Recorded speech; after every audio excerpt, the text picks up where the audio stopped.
Bien, vamos a empezar la grabación de esta clase, que es la unidad 10, ondas electromagnéticas. Esta va a ser la última unidad que veamos. Todo este trabajo de unificación se debió a una persona que se llamaba James Maxwell, que fue un físico escocés que murió antes de los 50 años, que desarrolló la teoría electromagnética clásica, sintetizando todas las anteriores observaciones, experimentos y leyes sobre electricidad.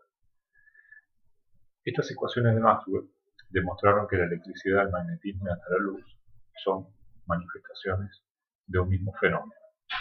Ese fenómeno es el campo electromagnético. Desde ese momento todas las otras leyes y ecuaciones clásicas se convirtieron en casos simplificados de estas ecuaciones de Maxwell. Maxwell no solamente fue la persona que unificó todos estos fenómenos más o menos dispersos, haciendo una ley una teoría consistente con todo eso, sino que además completó lo que faltaba.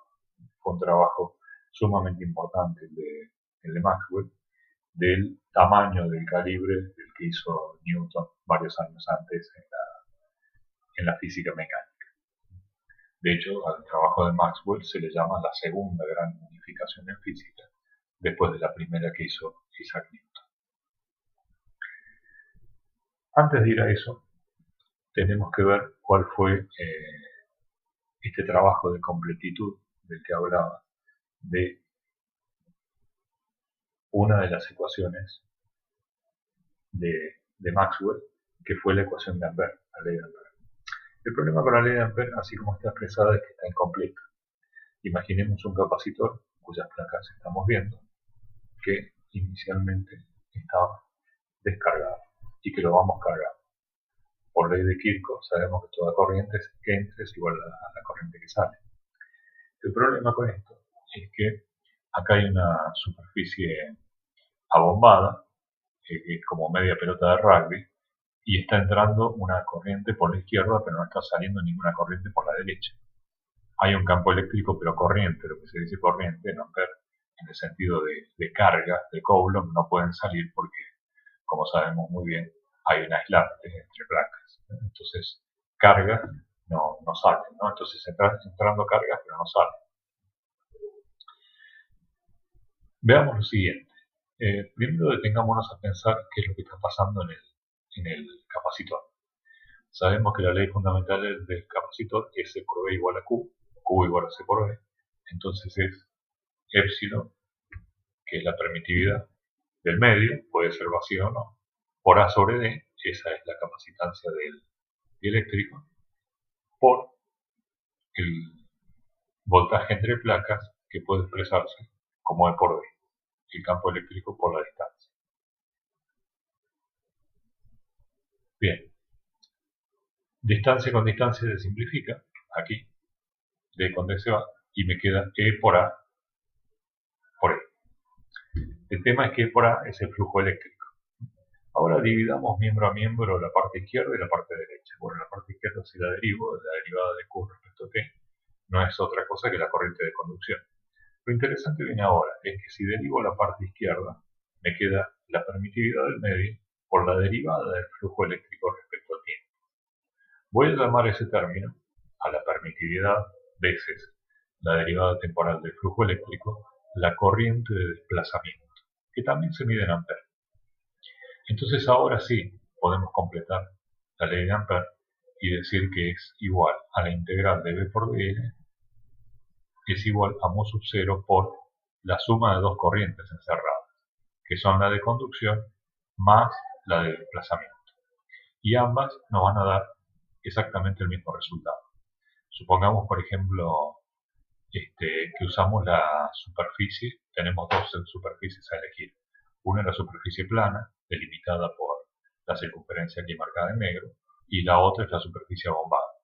Y aplicamos la ley de Ampère. Bueno, si aplicamos la ley de Ampère en la superficie plana lo único que tengo es corriente de conducción como corriente encerrada, porque dentro de la superficie plana no hay ningún campo eléctrico variando en el tiempo.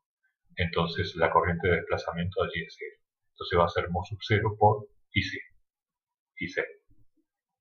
Ahora supongamos que aplicamos la ley de Ampère, pero no con esta superficie plana encerrada por esta circunferencia de color negro, sino que queremos aplicar la ley de Ampère por esta superficie abombada. Bueno, en esa superficie abombada, corriente de conducción no hay ninguna, pero sí hay una corriente de desplazamiento. Y ambas valen exactamente lo mismo. IC es 0 en este caso, pero ID vale la permitividad por la derivada del flujo eléctrico respecto al tiempo, y eso es igual, como vimos, a la corriente de conducción. Entonces la ley de Ampère no depende de qué tipo de superficie estoy usando, algo que me hubiera generado un problema antes, ¿no? Porque antes me hubiera quedado que no hubiera tenido corriente que poner dependiendo de la superficie que hubiera usado. Si hubiera usado para hacer la ley de Ampère original una superficie plana como la primera, me hubiera quedado bien, pero si hubiese usado una superficie abombada como esta, me hubiera quedado mal, porque directamente me hubiera quedado que la corriente encerrada es cero. En cambio ahora me queda igual. Es independiente de la superficie que esté usando, lo cual era algo de esperar, ¿no? El resultado físico no puede depender de eso. Esta corriente de desplazamiento es tan real como la otra, y de hecho esta variación del flujo eléctrico en el tiempo genera unos amperes, que esos amperes son tan capaces como estos amperes, que son los de conducción, de generar un campo magnético aquí. Entonces podemos ver, y de hecho podemos medir, que aquí hay un campo magnético, y este campo magnético se puede considerar que ha sido producido por esta corriente de desplazamiento que, repito, surge porque hay un flujo eléctrico cambiando en el tiempo. Por supuesto, una vez que el conductor se cargó del todo, ya no hay flujo eléctrico variante en el tiempo y la corriente de desplazamiento pasa a ser cero, pero también la corriente de conducción pasa a ser cero. Entonces ahora sí, tenemos completada la descripción de este universo electromagnético, que son las ecuaciones de Maxwell. Las dos leyes de Gauss, el flujo eléctrico a través de una superficie encerrada es igual a la carga encerrada sobre epsilon cero, el flujo magnético en toda superficie cerrada es igual a cero, porque eso establece la inexistencia de los monopolos magnéticos. En tercer lugar, la ley de Ampère, ahora con esta corrección, para que no dependa del tipo de superficie que estoy usando, la corriente de conducción más la corriente de desplazamiento, que surge cada vez que tengo un flujo eléctrico variante en el tiempo. Y por último, la ley de Ampère, que en vez de colocarla como Φ igual a menos la derivada del flujo respecto al tiempo, hemos preferido ponerla de la forma más estándar como la integral del campo eléctrico por diferencial de E a través de una trayectoria cerrada, ¿no? Recordemos que el campo eléctrico se medía en volt sobre metro, y esto multiplicado por los metros me da los voltios, eso de la Fm inducida. Esto dio origen a la explicación de muchos fenómenos electromagnéticos, y de hecho vamos a usarlo nosotros para eso, ¿no? Una onda electromagnética plana, simple, nos vamos a preguntar si satisface las ecuaciones de Maxwell. Todavía no lo sabemos. Vamos a suponer que una onda electromagnética, esa perturbación electromagnética, tiene la forma, vamos a hacer la hipótesis de trabajo inicial, de que tiene esa forma que está marcada ahí. Es decir, son campos eléctricos que vienen de abajo hacia arriba y son campos magnéticos que vienen saliendo del plano. Veamos, como esto es una superficie encerrada, que es esa caja color morado, que no encierra cargas, ni mucho menos encierra monopolos magnéticos, porque no existe. Entonces la aplicación de las leyes de Gauss es trivial. ¿Por qué? Bueno, porque el flujo eléctrico neto, me dice la primera ley de Gauss, que el flujo eléctrico neto tiene que ser igual a la carga encerrada sobre epsilon cero. Pero carga encerrada en el espacio vacío por el que se está propagando esta hipotética onda electromagnética, no hay ninguna carga encerrada, porque justamente es el espacio vacío. Entonces, si no hay ninguna carga encerrada, el flujo eléctrico neto me tiene que dar cero, y efectivamente es así, porque fijémonos que el flujo eléctrico, solo existe flujo eléctrico en esta cara que es la superior y en toda esta cara que está aquí abajo, que es la inferior. Justamente ese flujo eléctrico es igual a cero, porque el flujo eléctrico de la cara superior y el flujo eléctrico de la cara inferior son iguales y opuestos. Este es positivo y este flujo eléctrico que está aquí es negativo porque el campo eléctrico está entrando por abajo y el área está saliendo hacia abajo, ¿no? Entonces por eso me da un flujo eléctrico negativo acá abajo y positivo aquí arriba, porque acá el vector área sí va para arriba. Entonces flujo eléctrico neto, cero. Con el flujo magnético pasa exactamente lo mismo. Hay un flujo magnético que va saliendo de la pizarra, que es positivo, y hay un flujo magnético que está entrando a esta superficie que está acá atrás, y que ese es negativo porque acá el área sale. De nuevo, flujo magnético total, cero, porque el positivo y el negativo se anulan. Como vemos, rápidamente nos damos cuenta de que una onda electromagnética con estas características, es decir, con un campo eléctrico que apunte en el eje Y y con un campo magnético que apunte, por ejemplo, en el eje Z, satisface las dos leyes de Gauss, la eléctrica y la magnética.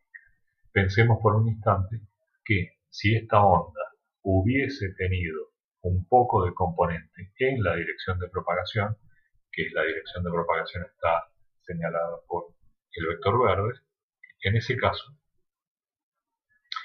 caso, la onda electromagnética no hubiera cumplido con las leyes de Gauss. Fijémonos que si tuviera un poquito de inclinación hacia adelante, es decir, proyectando algo sobre el vector verde, ahí me hubiera quedado un flujo neto positivo.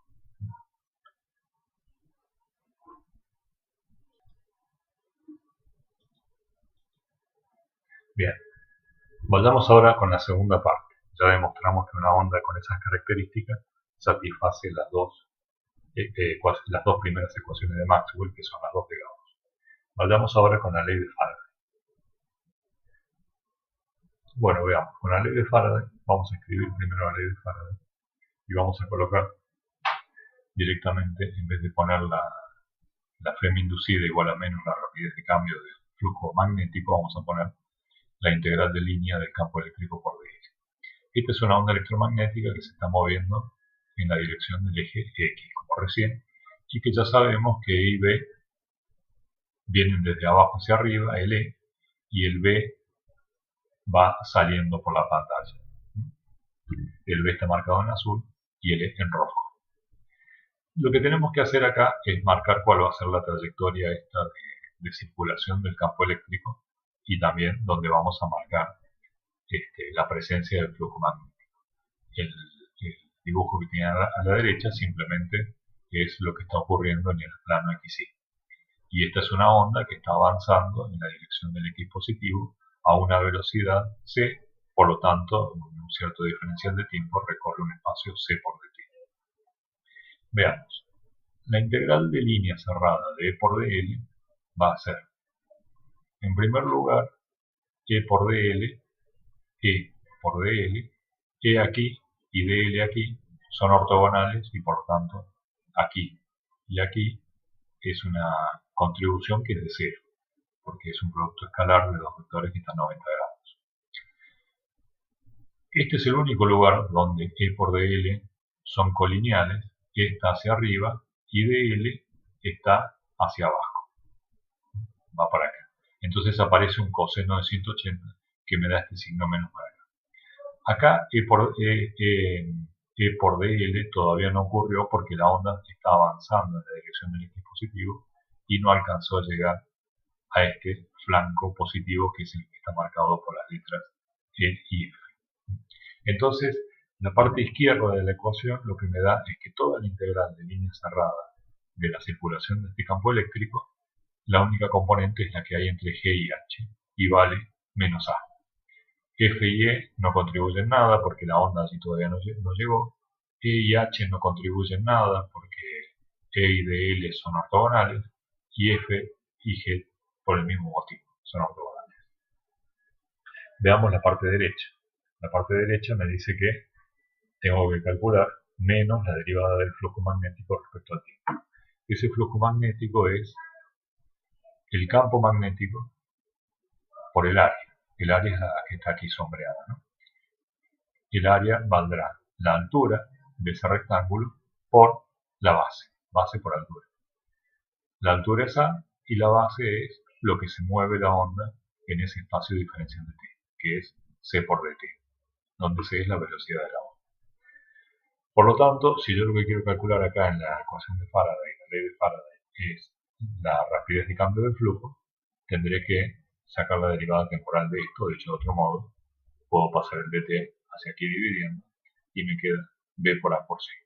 Es decir, uniendo ahora la parte izquierda con el resultado de la parte derecha, me queda que menos c por a es igual a menos b por a por c. A con a se simplifica y me queda que no solamente E y B tienen que ser ortogonales a la dirección de propagación, que eso lo descubrimos en la filmina anterior con la ley de Gauss, sino que además E y B no pueden tener cualquier valor, sino que deben estar relacionados entre sí de esta forma. El campo eléctrico es la velocidad C multiplicada por el campo magnético. Es decir, una onda electromagnética está obligada a tener una relación fija entre el valor del campo eléctrico y el valor del campo magnético. Esa relación fija es E sobre B igual a C, donde C es la velocidad de la onda. Nos queda ahora la tercera parte y última parte. Ya verificamos ley de Gauss. De la ley de Gauss 1 y 2 sacamos que E y B tienen que ser ortogonales a la dirección de propagación. Perfecto. De la ley de Faraday sacamos que la relación que hay entre E y B no puede ser cualquiera, sino que E sobre B tiene que ser C, donde C es la velocidad de propagación de la onda. Y ahora vamos a ver qué propiedad sacamos de la cuarta ley de Maxwell, que es la ley de Ampère. Vamos a primero escribir la ley de Ampère, que es la integral de B por dl igual a mu sub 0 por epsilon 0 por la derivada del flujo eléctrico respecto a tiempo. Esto puede parecer extraña la forma en la que he colocado la ley de Ampère, pero recuerden que esto es resultado de lo que vimos recién de la corriente de desplazamiento. Es decir, esto es resultado de esto de aquí, ¿no? En el espacio vacío no tengo corriente de conducción y lo único que puedo tener es la variación temporal de un flujo eléctrico si es que ese flujo eléctrico está presente y está cambiando temporalmente. Esta es una posibilidad que puede existir, pero esta no, porque estamos investigando la propagación de ondas por el espacio vacío. Y el espacio vacío no tiene justamente desplazamiento de cargas. Por eso es que he escrito la ecuación de Ampère como mu sub 0 por epsilon 0 por la derivada del flujo eléctrico respecto al tiempo. Y el IC lo he obviado por ese motivo. Entonces me queda la integral de B por dl, la integral a través de una trayectoria cerrada de B por dl, igual a mu sub 0 por epsilon 0 por la derivada del flujo eléctrico respecto al tiempo. Bien, veamos cuánto vale primero B por dl. B por dl. Para ello voy a elegir una trayectoria de integración que está ahora en el plano XZ. Sigue siendo una onda electromagnética con campos E y B que se propaga en la dirección del eje X positivo. Y vemos que B por dl solamente tiene un valor no nulo que vale B por A. ¿Cuál es ese valor de esos cuatro lados del rectángulo que está aquí? Bueno, veamos. B por dl es B, que está por aquí, por A, que es lo que vale este lado del rectángulo, B por A. Aquí B por dl no vale nada porque son ortogonales, dl va para allá y B va para allá. Aquí vale B por A y aquí vale 0 porque son ortogonales. Y esta parte de acá no vale nada porque la onda todavía no llegó a esta parte, ¿no? Entonces, en definitiva, hay una sola contribución de los 4 lados del rectángulo, que es justamente este B por A. Veamos ahora la parte derecha de la ecuación, que es la derivada del flujo eléctrico respecto al tiempo. La derivada del flujo eléctrico respecto al tiempo es E por A por C. ¿Por qué? Bueno, porque la derivada del flujo eléctrico es el campo eléctrico por el área. El campo eléctrico es C y el área de esto es A por C por dt. A por C por dt dividido dt es A por C. Y por eso me queda que el campo eléctrico es A por C, E por A por C, es la derivada del flujo eléctrico respecto al tiempo. Entonces ahora tengo que mezclar esto, unir esto con esto. Y me queda que es B por A igual a epsilon 0 por mu sub 0 por E por A por C. A con A se simplifica y me queda que el vector inducción electromagnética B, el vector de campo magnético B, es epsilon 0 mu sub 0 por C, donde C es la velocidad de la onda, por E. Entonces ahora tenemos 4 condiciones que debe cumplir una onda electromagnética. Primero, que E sea perpendicular a la dirección de propagación. Que B sea perpendicular a la dirección de propagación. Que E y B sean perpendiculares entre sí. Que E sea igual a C veces B, donde C es la velocidad de la onda, y que a su vez B también sea epsilon 0 por mu sub 0 por C por E. Todo eso lo he resumido en esta última filmina, donde la respuesta a la pregunta que nos venimos haciendo hasta ahora, de si una onda electromagnética plana simple satisface las ecuaciones de Maxwell, la respuesta es sí, pero debe cumplir ciertos requisitos. La onda debe ser transversal, tanto E como B deben ser perpendiculares a la dirección de propagación de la onda. Estos campos también son perpendiculares entre sí, y la dirección de propagación es la que surge del producto vectorial entre E y B. Lo tienen en el dibujo que está aquí abajo. Si E va para arriba y B va para acá, entonces regla de la mano derecha, de E hasta B, el pulgar indica la dirección y sentido de propagación. Son ondas transversales. Es decir, el campo eléctrico varía siempre transversalmente a la onda en este eje y el otro en el eje ortogonal. Hay una razón o relación definida entre las magnitudes E y B, que es E igual a C por B. Esa onda viaja con velocidad constante, definida e invariable, y a gran diferencia de las ondas mecánicas, que necesitan de partículas oscilantes en un medio, como puede ser el agua, el aire o un medio sólido, para transmitirse, es decir, precisan materia, las ondas electromagnéticas no requieren. Una onda electromagnética ondula en el espacio, vacío. Lo que ondula en una onda electromagnética son los campos eléctricos y magnéticos.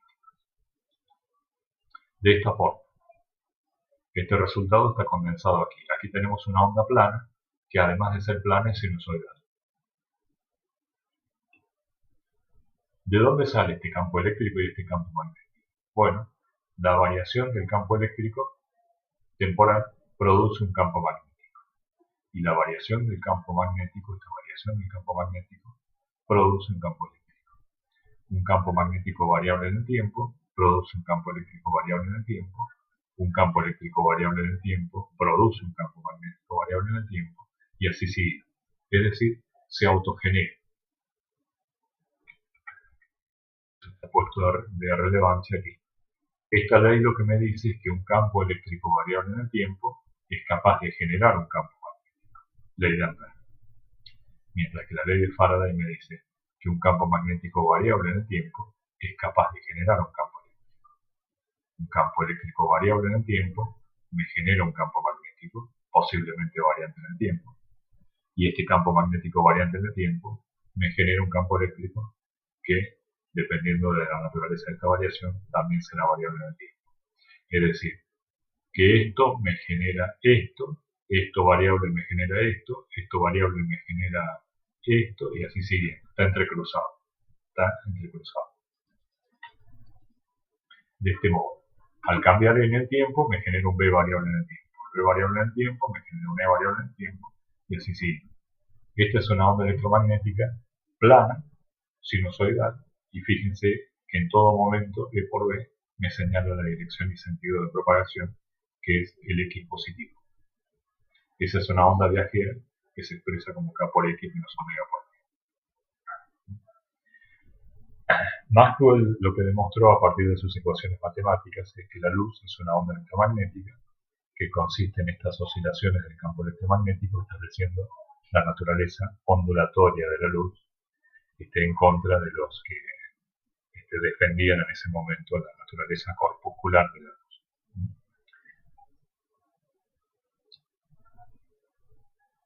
¿Cómo se genera una onda electromagnética? Bueno, en general toda la forma de generarlo es acelerando una carga, porque toda carga acelerada radia una onda electromagnética, es decir, tiene que ir con aceleración. Y la forma de hacerlo es a través de una antena. Vos tenés una antena y pones una carga, una corriente oscilar en una determinada forma, esto genera un campo eléctrico, el campo eléctrico variable en el tiempo genera el campo magnético variable en el tiempo, el campo magnético variable en el tiempo genera el campo eléctrico, y entonces se propaga una onda electromagnética con información. Esta sería una antena emisora. En una antena receptora pasa una cosa parecida, ¿no? Tenés una antena receptora, se induce aquí una FEM, es sensible al campo, fíjense que acá está dibujado E, acá está dibujado B. Reitero, por si no quedó lo suficientemente enfatizado, es que no existen las ondas electromagnéticas que solo tengan E o solo tengan B. Una onda electromagnética tiene E y B necesariamente a la vez, y son ortogonales entre sí. En la parte de la generación se utiliza esto para esta propiedad del campo eléctrico para generar esta onda electromagnética que se propaga, y para recibirlo, lo que sería una antena receptora, el campo magnético, este campo magnético variable en el tiempo, en esta especie de espiga que es la antena, induce una FEM, y esa FEM, en definitiva, en un circuito que está cerrado, induce una corriente, y esa corriente en definitiva es la que se detecta y termina detectando la señal en un circuito eléctrico electrónico. De esta forma, ¿no? Entonces hay un dipolo eléctrico oscilador que genera el campo eléctrico, y este campo eléctrico variable en el tiempo genera un campo magnético variable en el tiempo que la acompaña, y eso es lo que llamamos una onda electromagnética, ¿no? Todo esto está perfectamente predicho por la ley de Maxwell. Un tiempo después fue Hertz el que se encargó de demostrar que esas predicciones teóricas eran acertadas, ¿no? Y además fue Hertz también el que comprobó que efectivamente estas ondas electromagnéticas se propagan con una velocidad que es igual a la velocidad de la luz. La luz es otra onda electromagnética, con la diferencia de que nuestros ojos están capacitados para detectar esas ondas, a diferencia de otras ondas electromagnéticas que son invisibles para nuestra visión. Pero en definitiva la luz es eso, es una onda electromagnética, es una oscilación propagante de campos eléctricos y magnéticos mutuamente perpendiculares entre sí, y también perpendiculares a la dirección de propagación.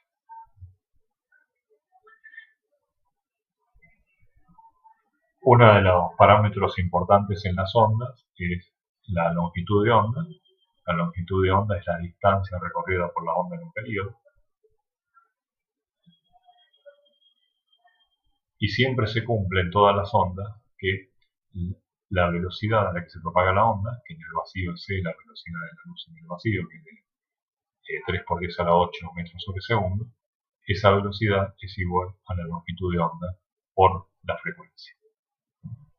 Este número K, a veces se usa el número K, que se llama el número de onda, que es 2pi sobre lambda. Y a veces en vez de frecuencia se usa la frecuencia angular, que es 2pi por f. Pero como sea, en forma simplificada, C es igual a lambda por C es igual a lambda por la longitud de onda en metros por la frecuencia de la onda en hertz, que es igual a la velocidad de propagación en el medio. En el vacío, repito, es de 3 por 10 a la 8. Acá tenemos simultáneamente medidos en hertz y en metros diversas ondas electromagnéticas. Por ejemplo, la luz visible tiene una longitud de onda de 400 nanómetros, que es el violeta, hasta los 700 nanómetros, que es el rojo. ¿Qué quiere decir este número? Por ejemplo, del centro, que es 550 nanómetros. Bueno, significa que la luz, en un periodo, a esa velocidad, que es de 3 por 10 a la 8, recorre, en un periodo de tiempo, en un ciclo de tiempo, recorre 550 nanómetros de distancia. Si eso lo pasamos a Hertz, haciendo C igual a lambda por nu y F son sinónimos. Despejamos la frecuencia, me quedaría C sobre lambda, me queda que la frecuencia es del orden de 10 a la 13, 10 a la 14, 10 a la 15, o sea, son frecuencias del orden de